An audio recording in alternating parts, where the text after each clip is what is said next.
Bonsoir. Alors,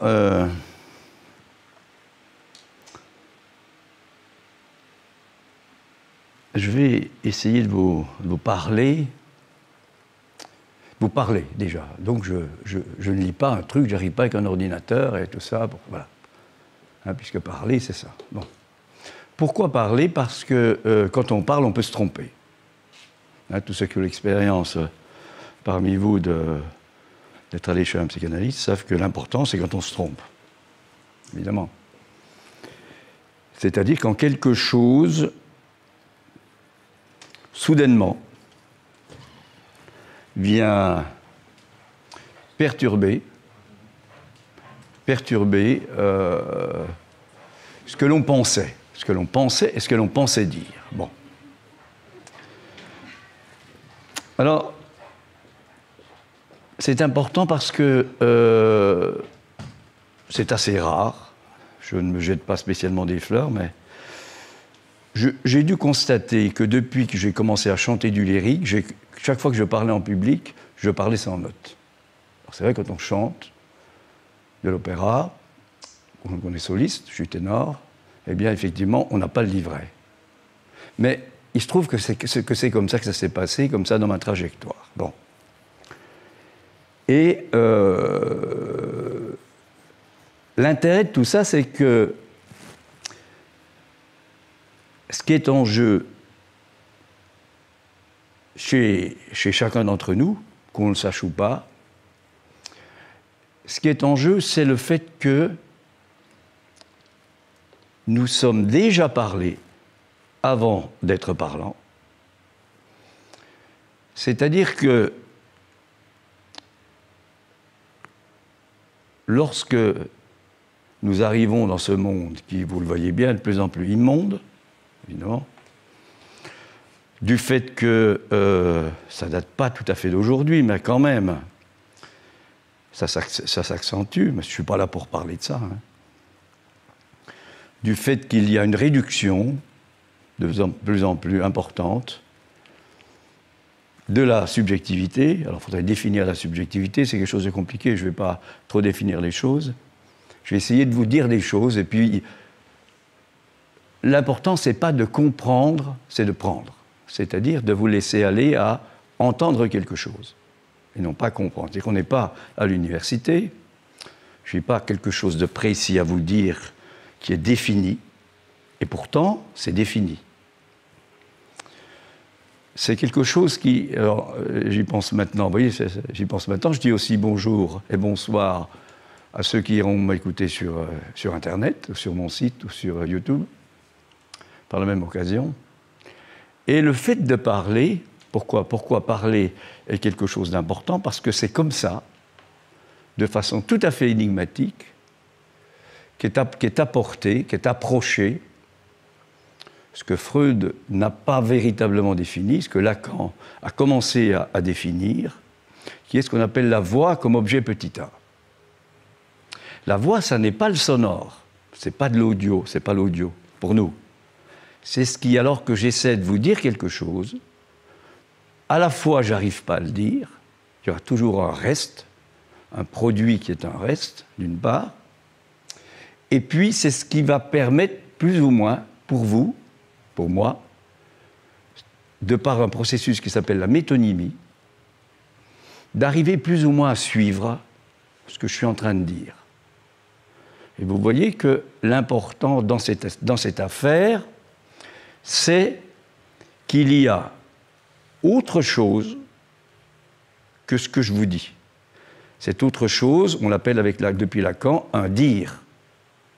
Et en général, effectivement, comme il le dit à un moment qui est assez clé dans son enseignement, qu'on dise reste oublié derrière ce qui se dit dans ce qui s'entend. Qu'on dise reste oublié derrière ce qui se dit dans ce qui s'entend. C'est très ambigu, parce que est-ce que c'est qu'on dise dans ce qui s'entend? Est-ce que c'est, comme toujours Lacan, comme il dit, de toute façon, vous pouvez toujours essayer. Bon, tout ce que je dis, c'est très ambigu. Et toute la richesse, c'est l'ambiguïté. Alors, bien sûr, aujourd'hui, je reprends, on pourrait dire je reviens après 2 années à peu près d'arrêt de ce séminaire, et ce qui m'a conduit à venir, c'est pas uniquement un c'est-à-dire une répétition. C'est que, il faut que je vous dise ça parce que c'est important, je crois, parce que j'ai travaillé plus particulièrement, c'est-à-dire j'ai été travaillé plus particulièrement ces 2 ou 3 dernières années par quelque chose qui progressivement était là, mais je ne savais pas que c'était là. C'est-à-dire que je vous parle, je reprends Lacan,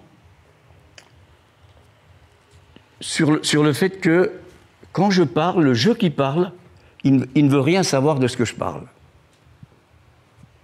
Il ne veut rien savoir. C'est-à-dire qu'on ne va pouvoir trouver que ce dont on ne veut rien savoir. Si on trouve ce qu'on veut savoir, ou ce qu'on sait qu'on va savoir, ce n'est pas une trouvaille.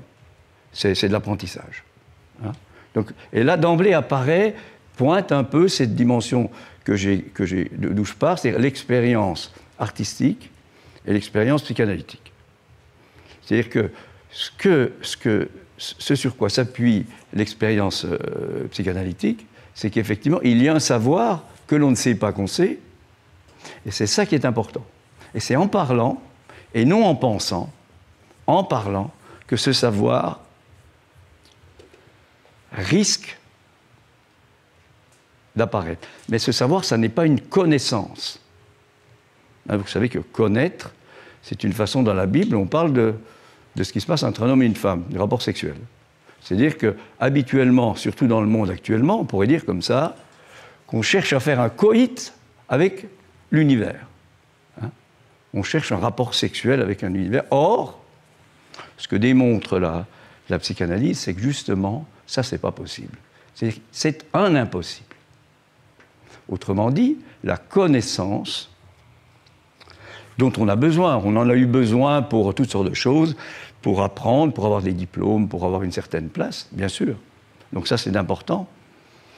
Mais il y a autre chose que Lacan va appeler le savoir. Donc, il importe de différencier le savoir, qui est le savoir inconscient, et la connaissance. Et ceci est quelque chose qui apparaît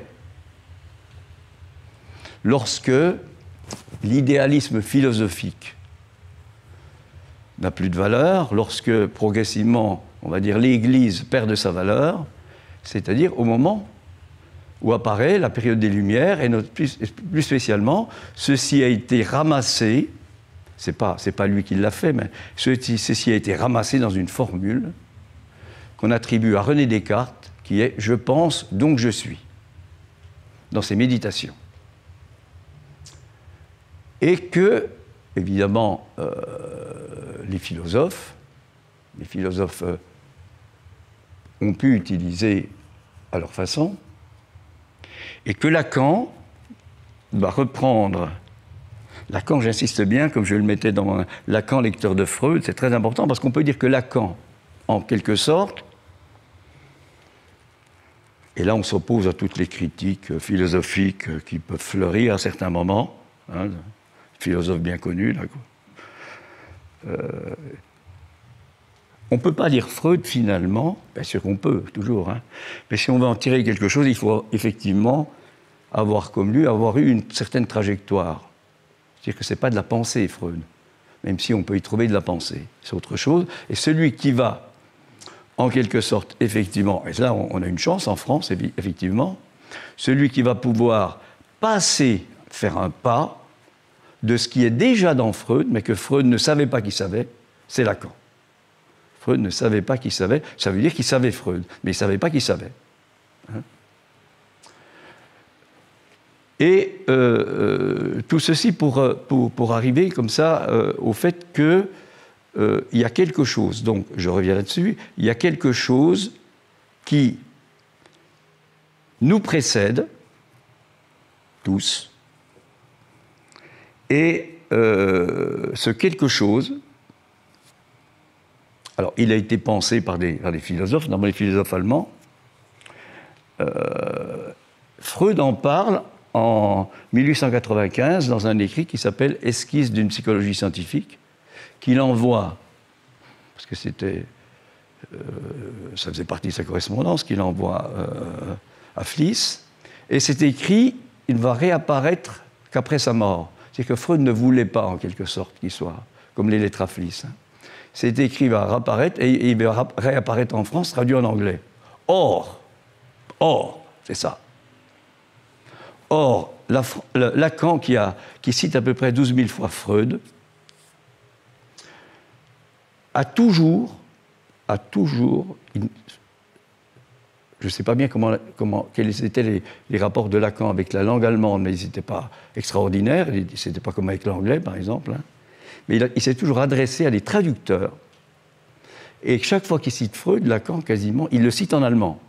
C'est-à-dire qu'il prend la langue de Freud, il demande un peu différentes, et il va en dire quelque chose, c'est-à-dire qu'il va l'interpréter. C'est très important, parce que oui, je viens d'introduire un signifiant qui s'appelle la langue, et tout va tourner autour de ça. Bon.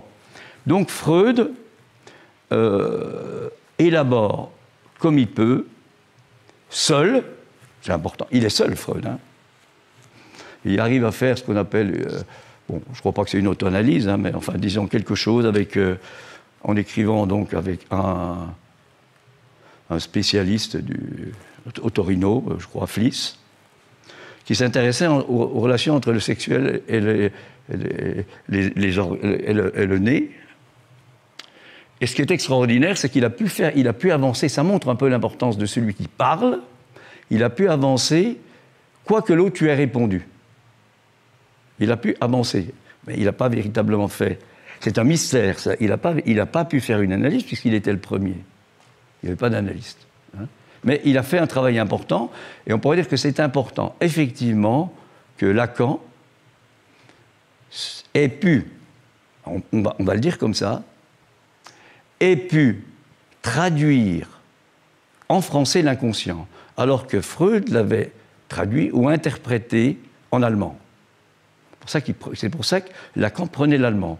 Et à la fin de son enseignement, Lacan, à la fin plus particulièrement, va encourager les Italiens, il allait assez souvent, il avait bien l'Italie, il a fait des conférences importantes, notamment celle à Rome, en novembre, le 1er novembre, qui s'appelle la troisième, le 1er novembre 1974, et donc Freud va encourager les Italiens, les Argentins, enfin tous ceux qui venaient, qui connaissaient, etc., à essayer de faire parler l'allemand dans leur langue. Oui, alors, il doit y avoir une raison. Ce n'est pas une histoire de bonne ou de mauvaise traduction, c'est qu'il y a autre chose. Donc, on en arrive donc à ceci, que il importe de partir. Alors, je vais essayer de ne pas trop vous donner comme ça de choses un peu théoriques, parce que je ne le souhaite pas, mais ce n'est pas pour autant que je ne vais pas le faire. C'est compliqué, les choses, surtout quand on parle. Il est important... Lacan avait comme ça un axiome bulldozer qu'il a traîné tout le temps, qu'il a trouvé chez Freud, mais il l'a traîné. L'inconscient est structuré comme un langage. Vous voyez, la langue, le langage, voilà des signifiants qui apparaissent. Et avec ça, effectivement, il a lu Freud. Freud n'a pas pu, parce que la linguistique du temps de Freud n'était pas encore très développée. Alors que du temps de Lacan, il y avait évidemment Benveniste, etc., et Jacobson, et tous ces gens-là, et il y avait tout un courant. Et il lui a été reproché de ne pas de travestir la linguistique, ce à quoi il n'est pas allé compte. Il a dit, moi, ce qui est important pour moi, c'est ma linguisterie. C'est-à-dire que l'important en permanence, et là on arrive à la création artistique, c'est de partir de quelque chose, d'une structure par exemple, et d'arriver à en faire quelque chose qui soit la trouvaille que chaque sujet peut en faire. Puisque toujours il s'agit, non pas effectivement de faire enseignement universitaire, il s'agit de faire un enseignement qui puisse transmettre quelque chose. À ceci près que là, quand on va dire à la fin de l'enseignement, la psychanalyse est intransmissible. Ça ne veut pas dire que rien ne peut se transmettre. Et il ajoute, c'est à chaque psychanalyste à réinventer la psychanalyse pour bien montrer la dimension qui ne peut pas s'enseigner, en quelque sorte. Hein. Ça ne veut pas dire qu'il n'y en a pas qui essaient de le faire à l'université, ça ne veut pas dire qu'ils n'ont pas raison. Hein. C'est toujours l'éternelle question, dès qu'on parle, on brasse des choses qui sont paradoxales, ça ne veut pas dire qu'elles s'annulent. L'important, c'est d'arriver à brasser tout ça. Bon, donc, je reviens à ce que j'évoquais tout à l'heure, c'est-à-dire que si je viens parler, prendre la parole, reprendre ce soir, c'est parce que quelque chose qui n'est pas sans rapport avec quelque chose qui tout d'un coup, soudainement, oui, il faut pas le dire comme ça, il faut bien le dire, hein, m'est tombé dessus, un jour, à l'Opéra Bastille. Je ne sais même plus la date, mais ça n'a rien à voir, on n'en a rien à foutre de ça, c'est pas ça le problème. C'est quelque chose d'inoubliable, parce qu'à ce moment-là, il y a quelque chose, ce qu'on appelle du fantasme, c'est compliqué, on en parlera peut-être un jour, la structure du fantasme, c'est pas ce qu'on appelle le fantasme, évidemment. Hein.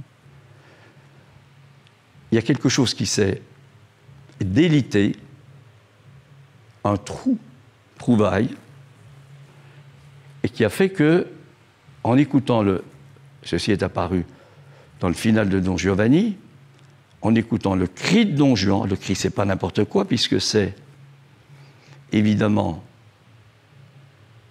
le premier moment de jouissance, c'est un mot important que j'ai introduit, de jouissance, et non pas de souffrance.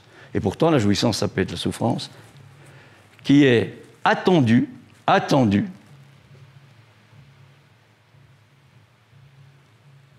pour ceux qui sont là, les parents en général, d'autres, et qui est produit par ce que l'on peut appeler un animal parlant, ce corps qui frétille de toutes parts, qui palpite de toutes parts, qui apparaît.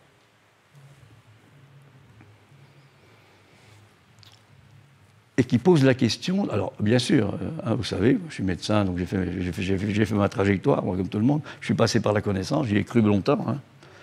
Et bien sûr que le cri, c'est une réponse. On coupe le cordon, tout ça, il y a un moment, pof, les poumons se déploient, hop, il y a un cri. Hein. C'est pas faux.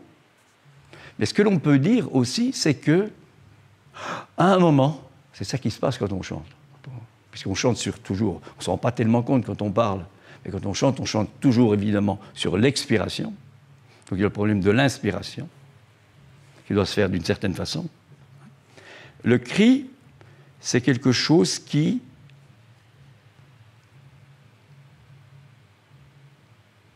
crée le gouffre où le silence se rue, dit Lacan, en 65. Le cri crée le gouffre, donc ce n'est pas une histoire de bruit. Et vous pensez au tableau de Munch, le cri, vous allez effectivement être pris par, en fait, ce qu'est le cri. Ça, c'est une création artistique, on peut dire, puisqu'on entend en quelque sorte un cri qui ne s'entend pas avec les oreilles. Par contre, on voit effectivement, on voit un gouffre, et en fait, ce qu'on entend d'une certaine façon, c'est du silence. Et le silence, ce n'est pas l'absence de bruit. C'est une présence.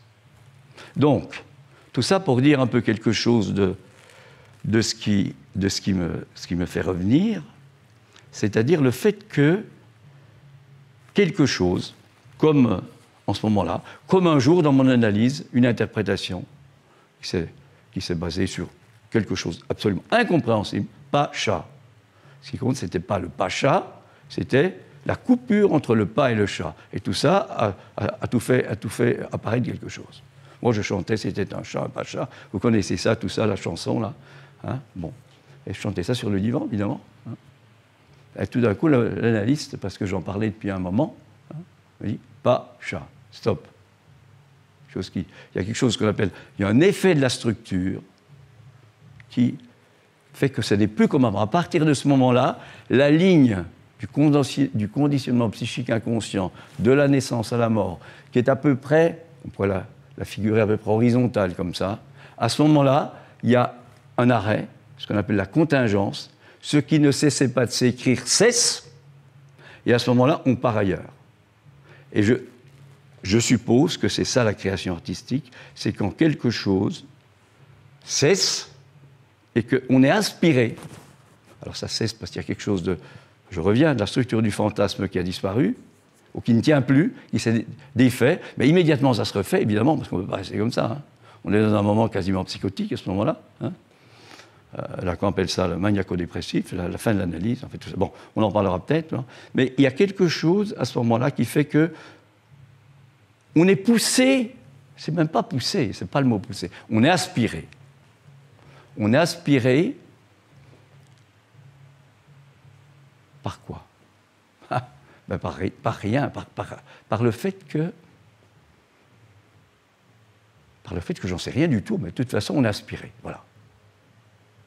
C'est-à-dire que l'artiste, il sait bien que de toute façon, on vient lui prendre son tableau, là, tout ça, là, ben, il ne veut pas le lâcher. Hein. On me vient le prendre pour, par exemple, pour aller le vendre dans une galerie. La seule chose qu'on me dit, mais tu en fais un autre, alors là, ça va. Il y a quelque chose comme ça qui n'arrête pas. Et vous voyez qu'on n'est pas du tout dans un enseignement de quoi que ce soit, là. Bon. Alors, ce quelque chose, moi, qui m'a à nouveau... C'est des moments importants de la vie, je crois. Parce que c'est des moments, on appelle ça de contingence, c'est-à-dire quand il y a quelque chose qui cesse, quelque chose qui ne cessait pas de ne pas, ou quelque chose qui cessait de... Hein. Alors, ce qui ne cesse pas de ne pas s'écrire, on appelle ça avec Lacan le réel. Bon, c'est pas le réel au sens habituel. Hein. Et puis, ce qui ne cesse pas de s'écrire, c'est ce qu'on appelle le ne cesse pas de nécessaire. Ne cesse pas, nécessaire. Alors, c'est pour ça que je peux dire, ben, je peux continuer à le dire, hein. Je n'en veux rien, toujours rien savoir, mais il n'empêche que je repars dedans. Hein. Parce que ce n'est pas une négation, je n'en veux rien savoir. C'est qu'il y a du rien, il y a quelque chose. Le rien, c'est quelque chose. Hein. Je vous en parlerai un jour à partir de ce que Lacan parle de la bande de Möbius. C'est-à-dire qu'on peut passer de l'envers à l'endroit sans du tout traverser quoi que ce soit. On y passe comme ça, en suivant. C'est donc bien dire qu'il n'y a plus le positif, le négatif, enfin, la bipolarité. Quoi. Bon. Et ça, c'est lié à la parole. C'est la parole qui permet ça. C'est pas l'écriture. Quoique l'écriture peut-être, mais bon. Parce que l'écriture, sauf celui qui écrirait comme ça... Enfin, moi, alors, un autre truc qui m'est arrivé, à partir du moment où je me suis mis à chanter, je n'ai plus rien écrit. Ce qui m'intéresse, c'est de parler ou de chanter. Très peu lire. Pourquoi ? Parce qu'il y a effectivement une faille entre la parole et l'écrit. C'est ça la faille dont je parle, le trou, le cri. Ce que Lacan appelle un réel de la jouissance. Alors on va arriver là-dessus. Et alors, ce qui est assez étonnant, c'est que... étonnant, bien sûr, tant mieux. Hein, c'est que, mis au travail par ça, eh bien, évidemment, comme... C'est le hasard, comme on dit. Enfin, le hasard. C'est le hasard. Je vois bien ce que c'est, le hasard. J'ai vu un jour, évidemment, c'est Internet maintenant. J'ai entendu un jour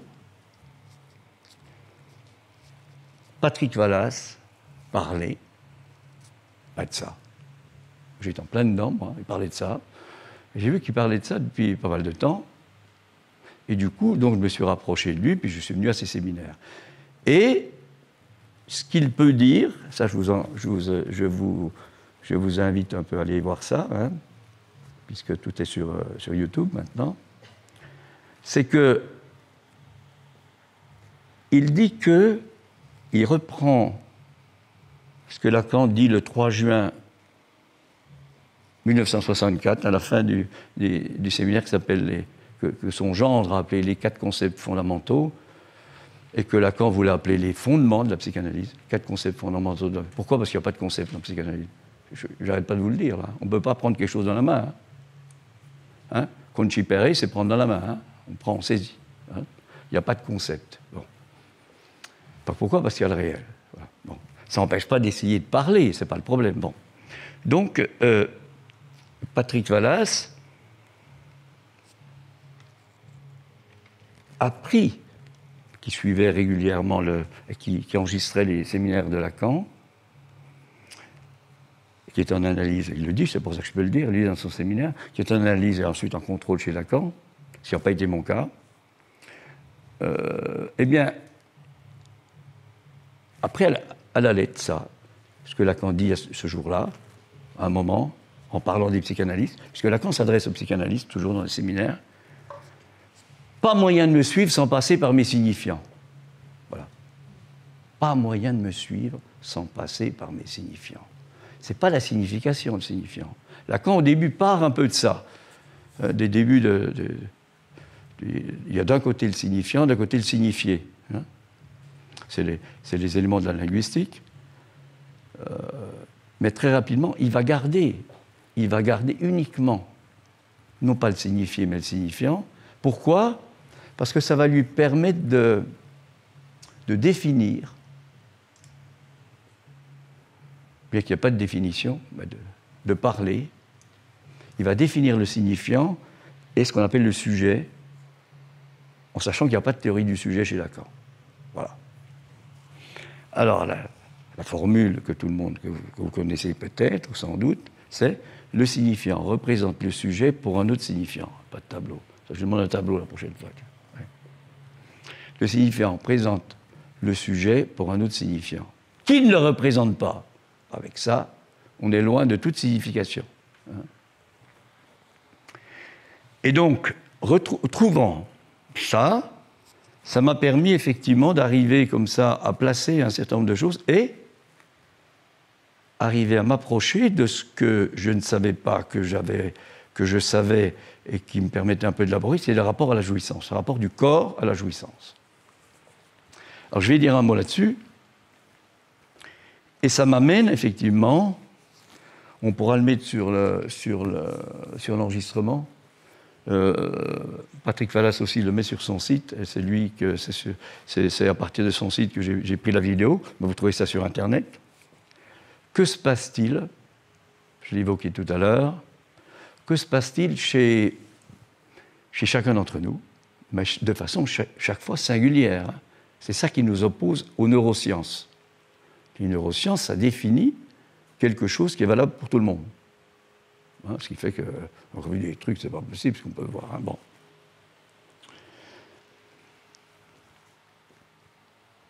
Alors d'une part, ça c'est ce que Lacan va aborder un moment au niveau du stade du miroir. Bon. D'une part, c'est le désir en principe d'un homme et d'une femme. Hein. Maintenant, c'est un peu contesté, on ne sait pas trop comment ça marche avec les mots. C'est le désir d'un homme et d'une femme qui se croisent, et du croisement de ces deux désirs va naître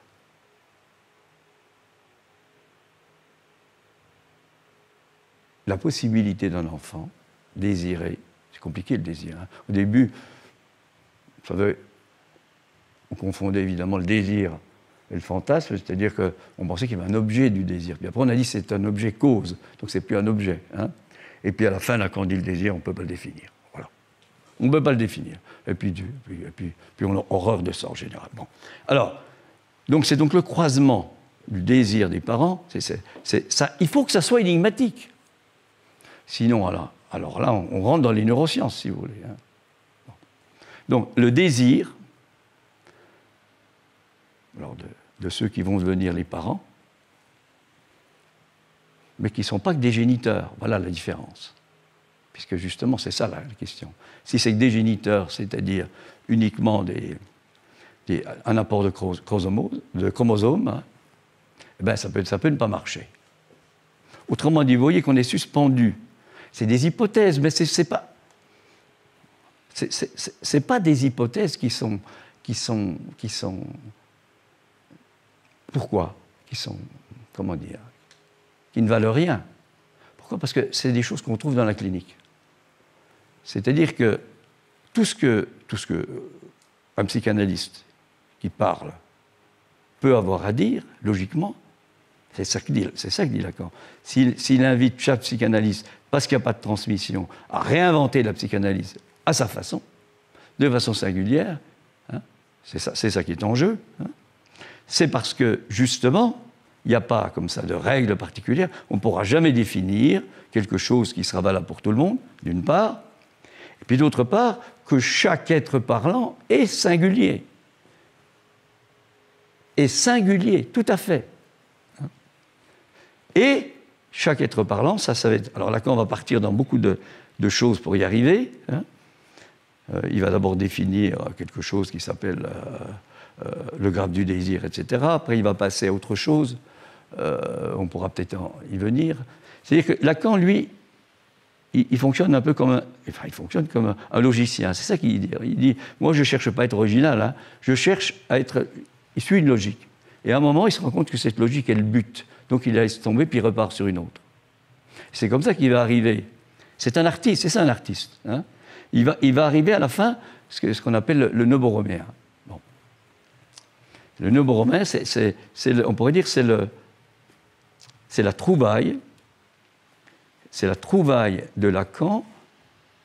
Parce que là, sur le neuboroméen, évidemment, on ne sait pas où est le grand hôte, comme il l'appelle, on ne sait pas où est le sujet. On est complètement déphasé.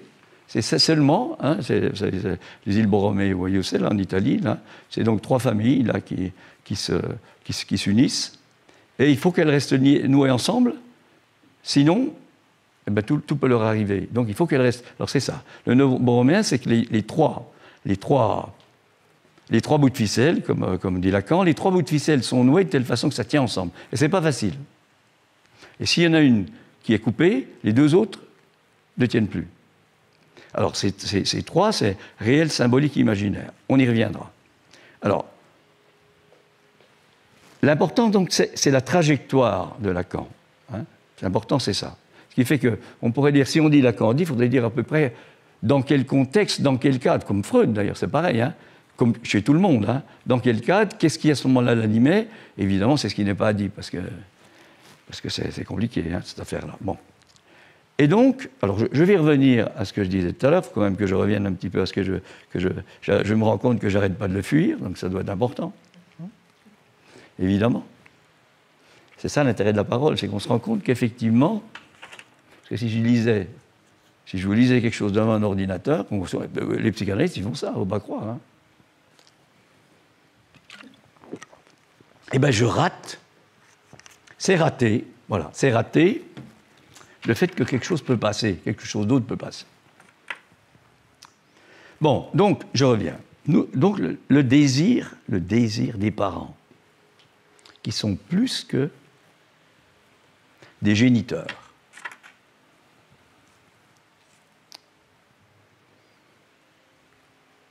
Ça va conduire au fait que va pouvoir se mettre en place quelque chose. Alors, il y a bien sûr tout ce que vous connaissez peut-être, tout ce que j'ai appris comme ça pendant des années, l'embryogénèse, tout ça, les machins, le développement des cellules, tout ça. Je crois qu'on vient de dire maintenant qu'il n'y a plus beaucoup besoin de spermatozoïdes, il suffit qu'il y ait une petite induction, puis de toute façon, l'ovule, il n'a plus besoin. Alors, on va, hein. Bon, enfin, pourquoi pas, après tout. Ça n'empêchera pas que ce qui compte, c'est le désir au départ. Voilà. Hein. Mais il ne faut pas demander aux neurosciences de le prendre en compte, parce que alors là, Lacan va jusqu'à dire de toute façon c'est un fantasme. Mais au sens où il l'entend un fantasme, c'est-à-dire un fantasme, c'est pas imaginé, hein, c'est que ce qu'on appelle la réalité, comme il le dit, c'est le fantasme. Voilà. Bon. Alors, continuons. Donc, l'enfant, enfin le futur enfant, va apparaître. Je pense aussi au titre de François de Lotto, lorsque l'enfant paraît. L'enfant va apparaître là, un jour, et il apparaît là parce qu'il y a du désir des parents déjà. Sinon, il serait passé certainement autre chose. Ça ne veut pas dire que chaque fois qu'il y a une fausse couche, il n'y a pas de désir des parents. Hein. On est dans la bande de Möbius, hein. On n'est pas dans le truc où il faut trancher au couteau, là. Hein. Bon. Mais enfin, ça joue.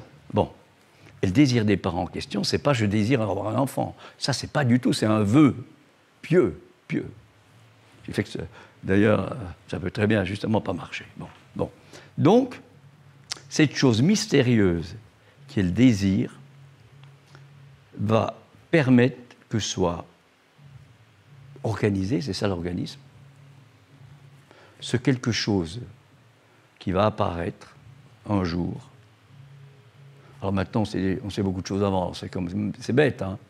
Avant, on ne savait pas le sexe, donc il y avait plein de choses qui circulaient, c'est extraordinaire, parce que ça foisonnait, hein. Maintenant, on sait le sexe, on sait quasiment le jour, enfin, c'est tout. Bon, ça marche quand même, hein, ça n'empêche pas. Hein. Bon. Et donc va apparaître comment on l'appelait, ce bout là, ce bout de corps là, ce corps évidemment, hein, qui frétille, qui est quoi? C'est de l'animal parlant.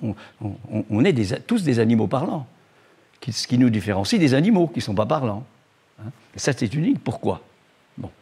Donc apparaît. Et à ce moment-là, je vais le mettre sur la vidéo, c'est ce que je disais tout de suite. Je vais mettre cette vidéo-là à ce moment-là. Hein.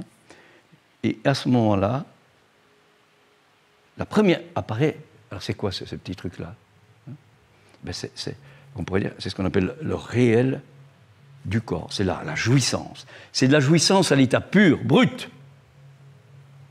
Seulement, nous, on ne peut pas en rester là parce qu'on est un animal parlant. Et immédiatement, à partir du cri, et des cris, évidemment, multiples, que l'enfant va faire parce qu'il a vite pigé que, de toute manière, il était entendu, donc il va vite faire en sorte que tout le monde soit à ses ordres d'une façon ou d'une autre, et il faut que ça soit comme ça. Il arrive dans ce monde-là, et avec la mère, vous verrez ça sur la vidéo, et avec la mère se met en place ce qu'on appelle le babil et la lallation. C'est-à-dire que la voix maternelle, en général c'est la mère, hein, bon ça pourrait être, bon, c'est pas le problème. Ce qui importe c'est qu'il y a quelqu'un qui parle, qui lui parle.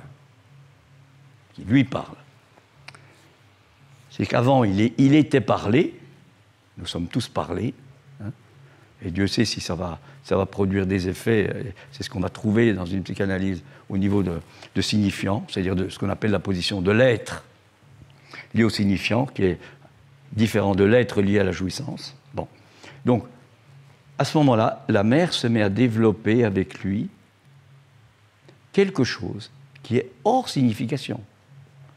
C'est des phonèmes. Et ce qui est extraordinaire, hein, évidemment, ce qui est extraordinaire, c'est quoi? C'est que ça marche. C'est que ça marche. Parce que lui, c'est un animal parlant. Parlant, comme la mère. Et il se met en route quelque chose. Alors, qu'est-ce qui est opérant là-dedans? Si c'est des phonèmes, là, ce que vous voulez, ça veut dire qu'entre chaque phonème, il y a une coupure. Et est introduit par la voix maternelle, là, le fait que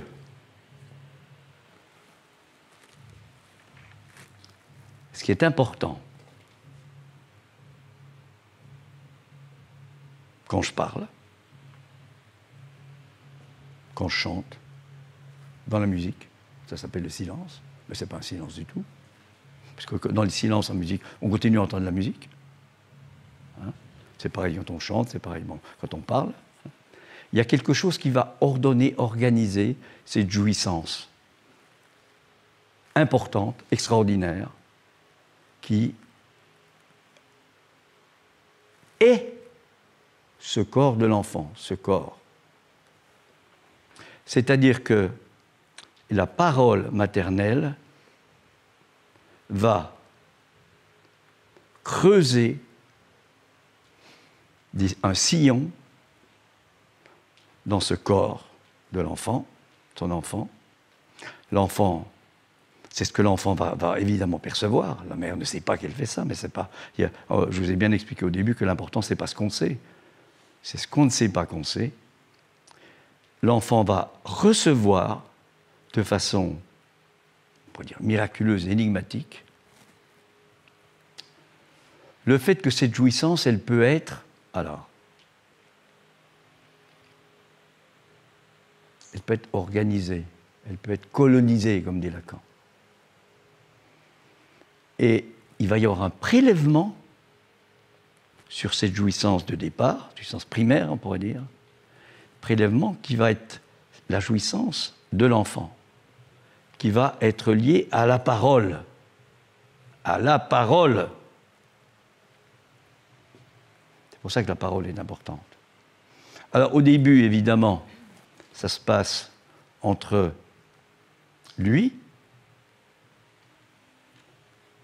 et la mère, et ainsi, cette base indispensable, ce dialogue tout à fait particulier, durant le babil,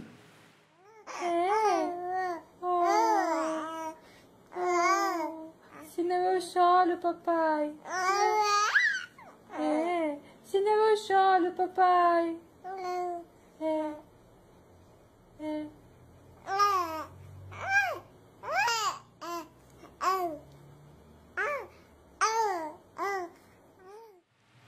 va lui permettre à l'enfant progressivement, après avoir pu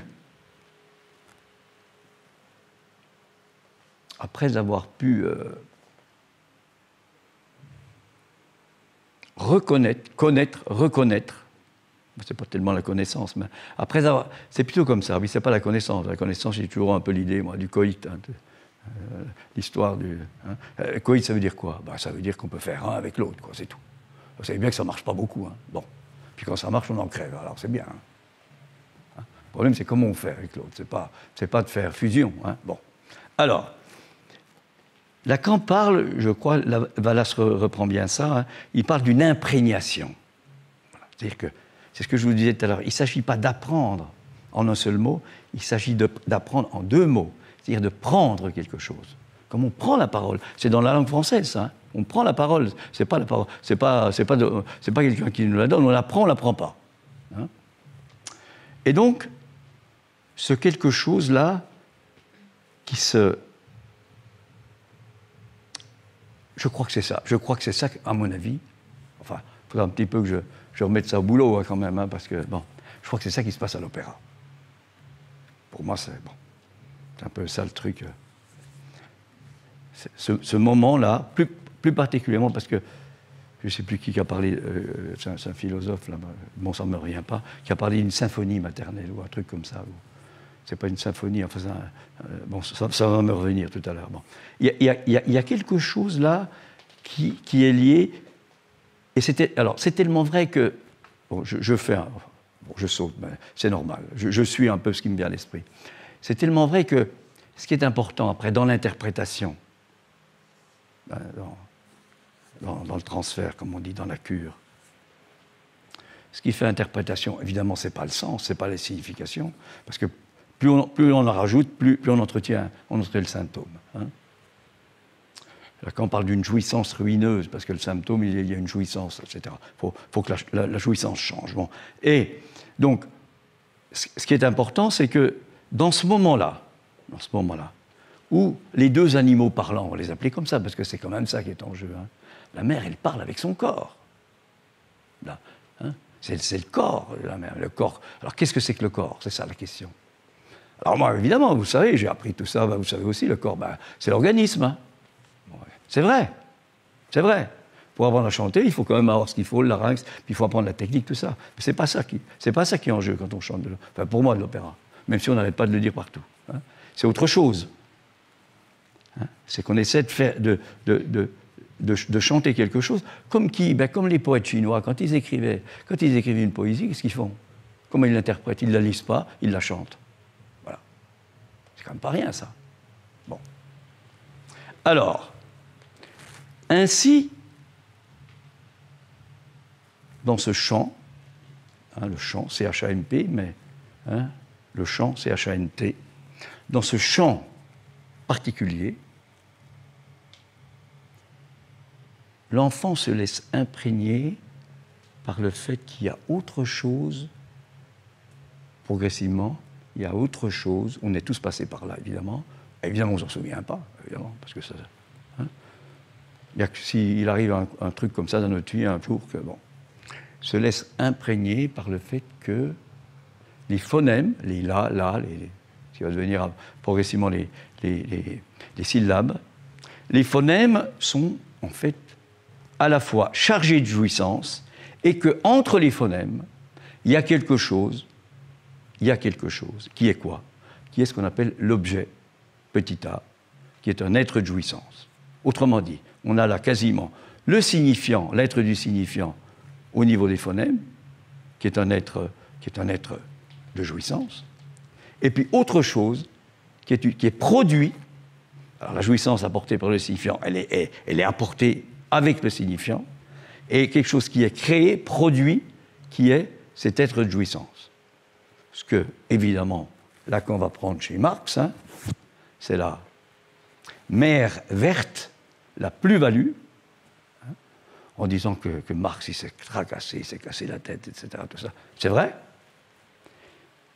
Et qu'il n'a pas pu arriver à conceptualiser que la plus-value, alors il l'introduit évidemment dans un discours particulier politique, mais ça peut se dire aussi autrement, hein, et bien c'était... Je crois que ce n'est pas pareil en allemand. Mais enfin, en français, plus, ça peut être plus, ça s'écrit pareil, plus et plus. C'est exactement pareil. Hein. En allemand. Donc, et c'est quelque chose qui est un plus, qui est aussi un plus, hein, et c'est ce quelque chose qui est en jeu, et dans cette jouissance particulière qui est la jouissance du corps. Donc, on en revient évidemment à qui? Eh bien, on en revient à René Descartes. Je pense, et Lacan,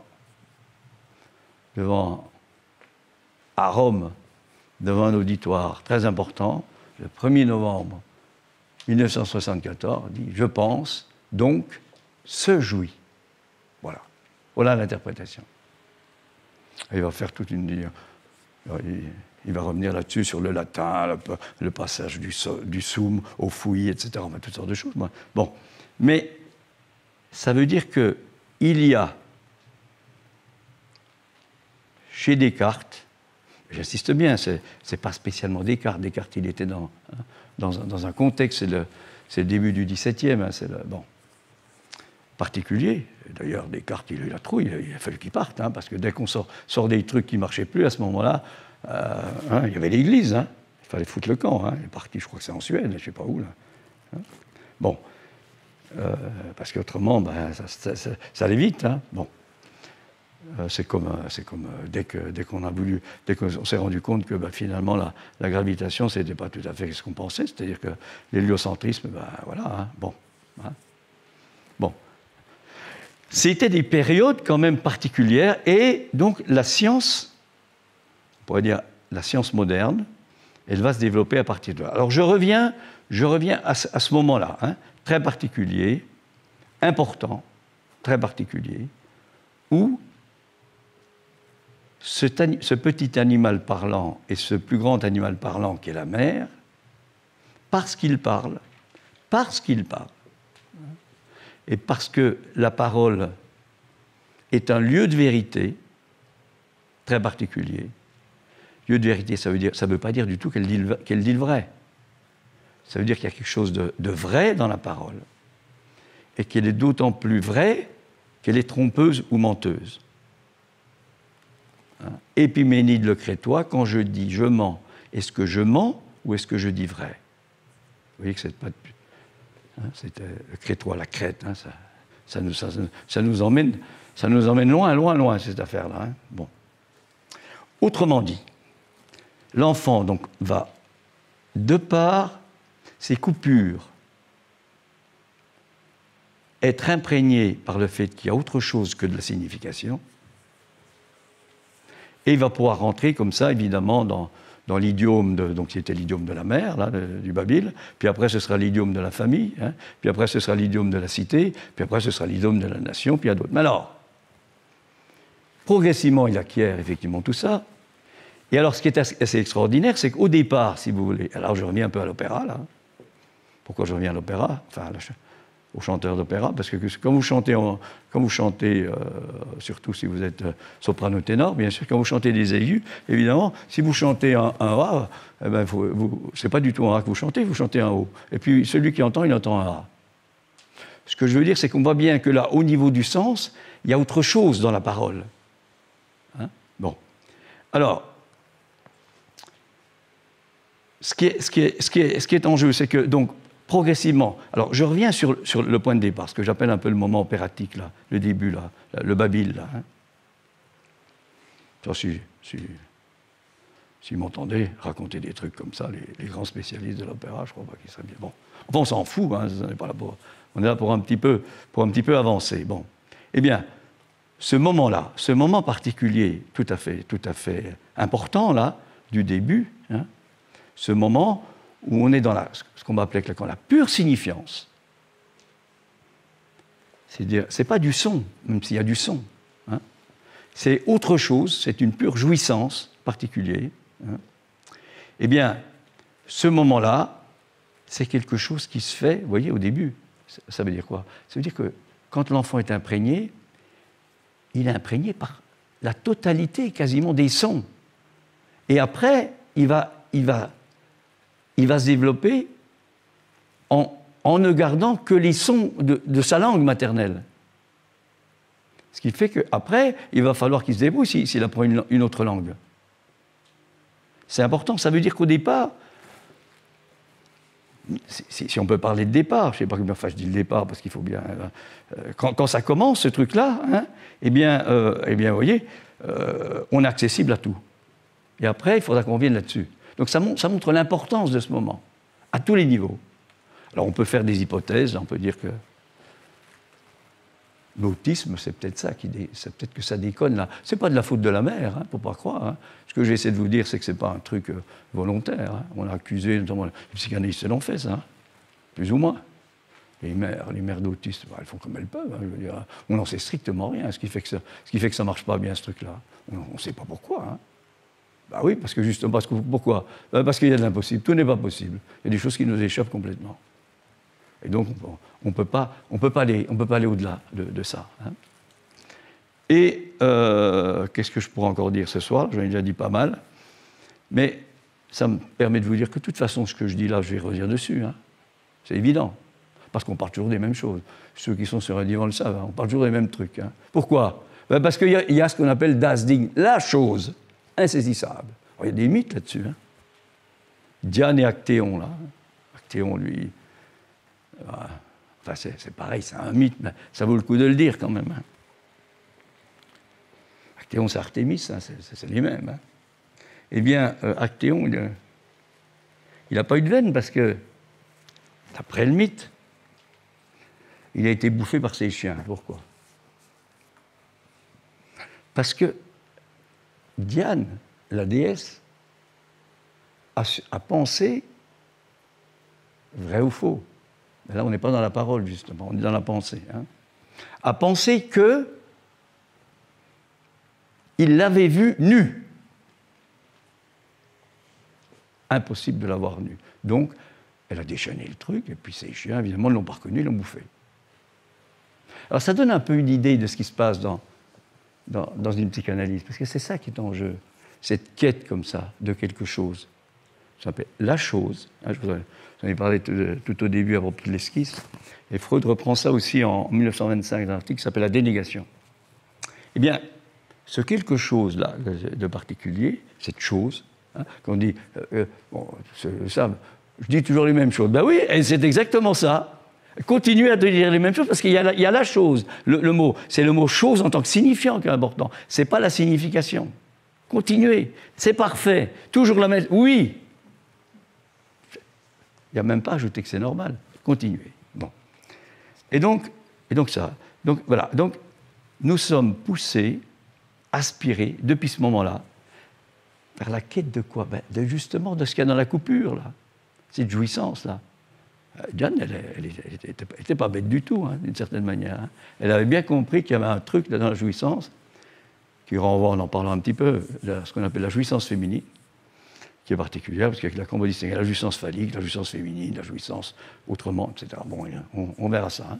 Mais il y a vraiment quelque chose qui est inaccessible et qui doit être constitué comme perdu.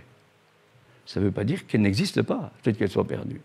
C'est qu'au contraire, elle est très présente. C'est un peu comme un deuil, si vous voulez. Quand la personne n'est plus là, c'est pas du tout... c'est de ne pas être identifié. Alors, je veux dire un petit truc là-dessus. C'est de ne pas être identifié à l'image qu'elle était pour nous, qu'il était pour nous, hein, et qui est cet objet qui est constitué comme non perdu, justement. Parce qu'en général, c'est évidemment comme ça que ça se passe, quoi. Évidemment, l'autre, il n'est pas autre du tout, c'est notre image, hein, celui qu'on aime, mais c'est notre image, évidemment. Hein, on s'aime, on en parlera dans le stade du miroir, là, comment ça marche. Hein. On s'aime, évidemment, alors quand l'autre disparaît ou quand l'autre nous quitte, eh bien, évidemment, finalement, ce qui est en jeu, c'est notre image qu'on appelle l'image spéculaire. Hein. Et cette tension entre ces deux parties, c'est-à-dire ce que Lacan appelle à un moment l'image réelle et puis l'image virtuelle, c'est-à-dire entre ce qu'on appelle le narcissisme, entre les deux, hein, ce qui fait que finalement, évidemment, on croit que c'est l'autre, mais on n'arrête pas de penser que l'autre c'est l'autre, mais c'est pas du tout l'autre, c'est nous. Et on n'en sort plus, hein, on n'en sort plus du tout. Et c'est la parole qui va permettre de faire en sorte que, justement, il y a quelque chose qui soit constitué comme perdu, un jour ou l'autre. Hein. Possible. Bon, alors je vais m'arrêter sur quoi? Sur le fait que, je l'évoquais tout au début, là, sur le fait que,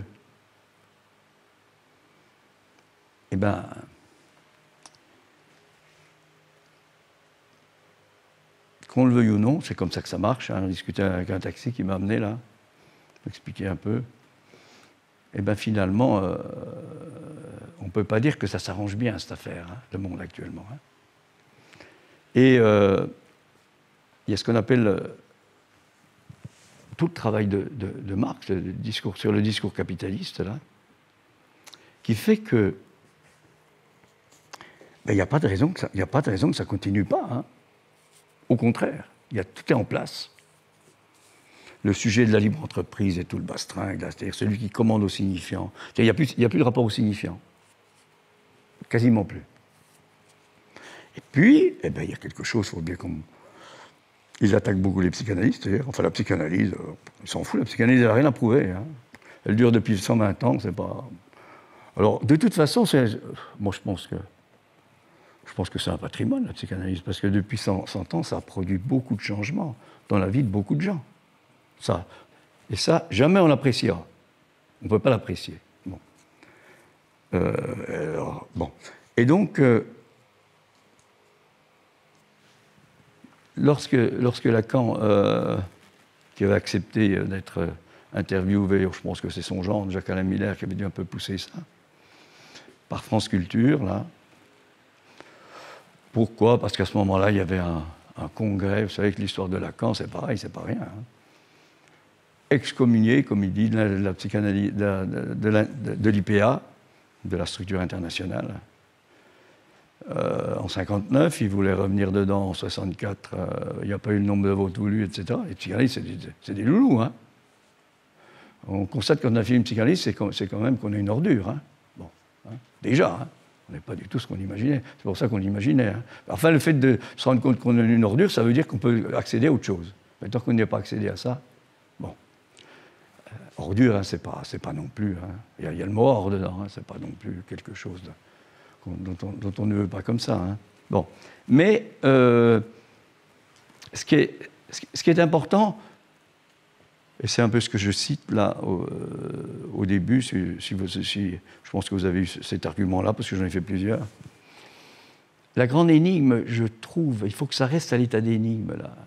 C'est le fait que l'important, c'est quoi dans le monde actuel? C'est de trouver. Hein.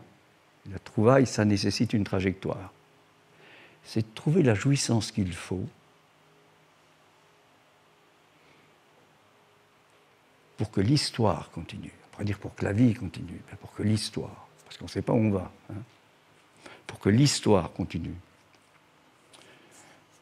Et je crois que c'est ça un peu la fonction artistique de tout un chacun, parce que tout le monde est un artiste, le sujet de la conscience est un artiste, à condition effectivement qu'on le mobilise. Hein.